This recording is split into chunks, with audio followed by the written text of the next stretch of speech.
One of the things a truly nonpartisan, independent, fiscally responsible, open government mayor may be able to do is heal some of the division in our city and between the city and our state.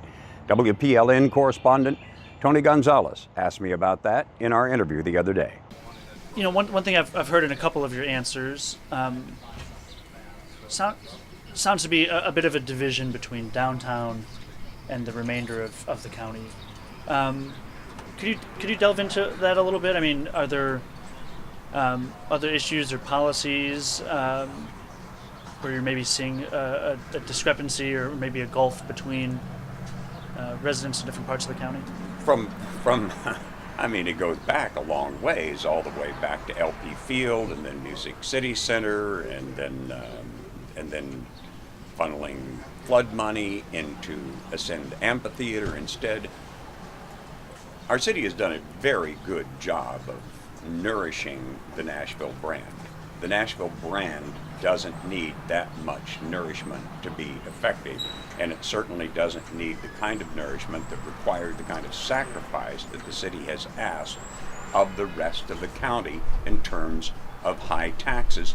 And all of the spending goes, not all of it, but most of the spending goes downtown for things that we don't absolutely have to have, while we're neglecting the things that we are absolutely obligated morally and legally to provide to all of the citizens of Davidson County.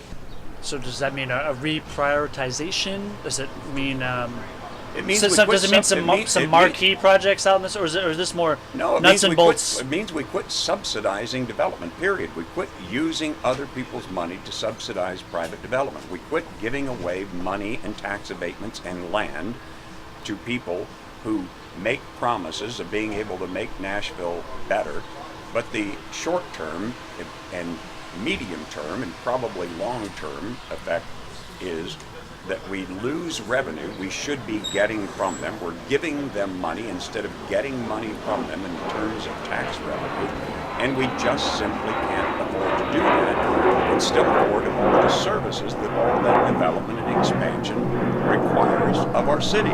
And you mentioned the state legislature.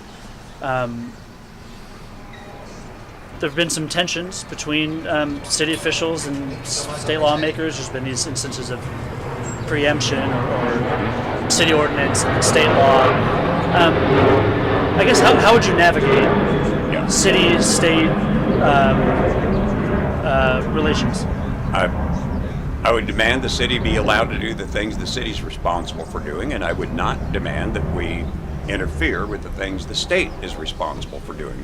The one thing a mayor has to understand: the state's created the federal government, the Constitution, and the way that everything is set up, and it reserves some powers for the federal government, very limited powers for the federal government, and all of the rest of the powers for the states and the people. There's no mention of municipalities, of cities or counties in that structure, in that responsibility. Cities are only allowed to do what the states give them permission to do through state laws and constitutional charter. So the state can reign supreme in practically any area that it wants to. So what we're going to do when I'm mayor's Nashville is give the state less reason to want to get involved in making these decisions that we've been allowed to make before. And they get involved because we make a lot of decisions with too few people's opinions represented in those decisions. That's the only reason the state gets involved in such things as short-term rentals. There was absolutely no need for that.